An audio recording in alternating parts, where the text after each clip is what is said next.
गौ माता को पार्वती माँ ने क्यों दिया जूठन खाने का श्राप, जाने इसका रहस्य। भारत में गाय को माता का स्थान प्राप्त है। पुराणों में गौ माता को साक्षात देव की संज्ञा दी जाती है। माना जाता है कि कामधेनु का हर अंश मानव माता के लिए वरदान है। हर गृहस्थी की रसोई में पहली रोटी गौ माता के नाम से निकाली जाती है।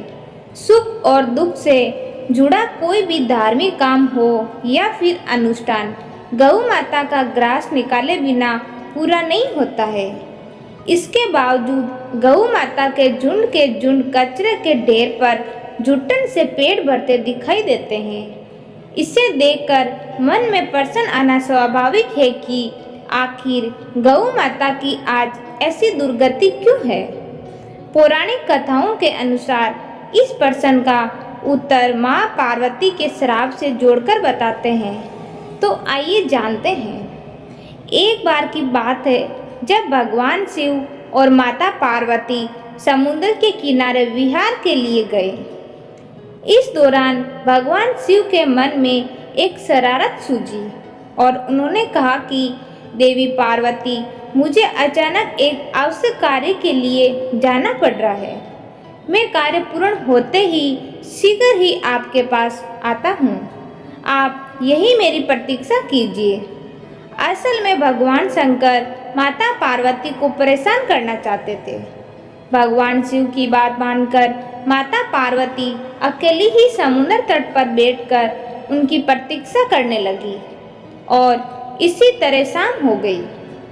उस दिन तीज की तिथि थी। जब रात तक शिवजी नहीं लौटे तो माँ पार्वती ने समुद्र तट पर ही रेत की शिवलिंग का निर्माण किया और आसपास उपलब्ध पूजन सामग्री से शिवजी की रात भर निर्जल और निराहार उपासना की और व्रत संपन्न किया।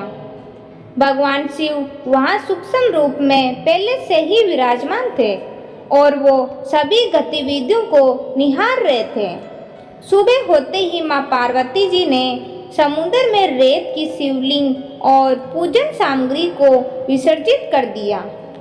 इसके थोड़ी ही देर बाद शिवजी प्रकट हो गए और बोले कि हे देवी पार्वती, आपने कल तीज की तिथि पर मेरी पूजा नहीं की।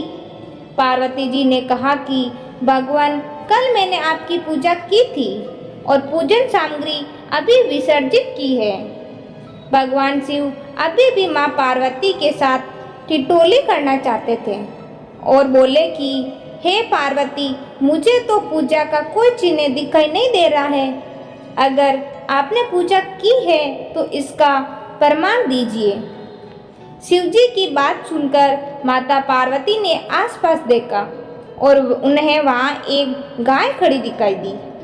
उन्होंने भगवान शिव से कहा कि ये गाय मेरी साक्षी है। जब मैं पूजा कर रही थी तब ये उपस्थित थी। भगवान शिव ने गाय से पूछा कि क्या पार्वती ने पूजा की है, तो गाय ने ना में सिर हिला दिया। भगवान शिव ने कहा कि पार्वती, आप असत्य कह रही हैं। गाय ने तो गवाही नहीं दी। भगवान शिव के सामने स्वयं को एक कारण झूठा साबित होना माँ पार्वती जी को सहन नहीं हुआ और उन्होंने उसी वक्त गाय को श्राप दिया कि तू दिव्य जन्मी है, जगत कल्याण के लिए प्रकट हुई है, इसीलिए जनहित के लिए तेरे गुण यथावत रहेंगे। किंतु जिस मुख से तुमने ये झूठी गवाह दी है उसके लिए तुम्हें दंड भुगतना पड़ेगा। झूठ बोलने के कारण ही अब जूठन ही तेरा आहार होगा। इस तरह झूठ बोलने से गौ माता पार्वती देवी के क्रोध की भागीदारी बनी और आज तक उनकी संतान अच्छा भोजन प्राप्त करने के बावजूद भी जूठन ही खाती है। दोस्तों, ये वीडियो आपको अच्छा लगा तो लाइक, शेयर और साथ ही चैनल को सब्सक्राइब जरूर करें। ये कहानी सुनने के लिए बहुत बहुत धन्यवाद।